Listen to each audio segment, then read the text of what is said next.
Johnny get along great. We've raced each other for years. Johnny's an awesome guy. He's a good rider and just like good to be around. So the energy's there. Coming off the title from last year, defending the #1 plate, I feel good. I'm confident. I got a great team behind me. So yeah, I'm ready. I'm coming in hot, and boys better be ready.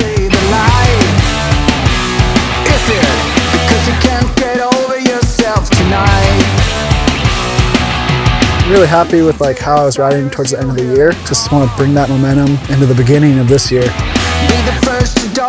My mindset's strong. I know I can win and I want to win, and I've been putting in the work to win, so that's where we're at. I want to win. That's the big side of it too, is trials. And then watching these guys today again, it's just like kind of unbelievable some of the stuff they do and hop up.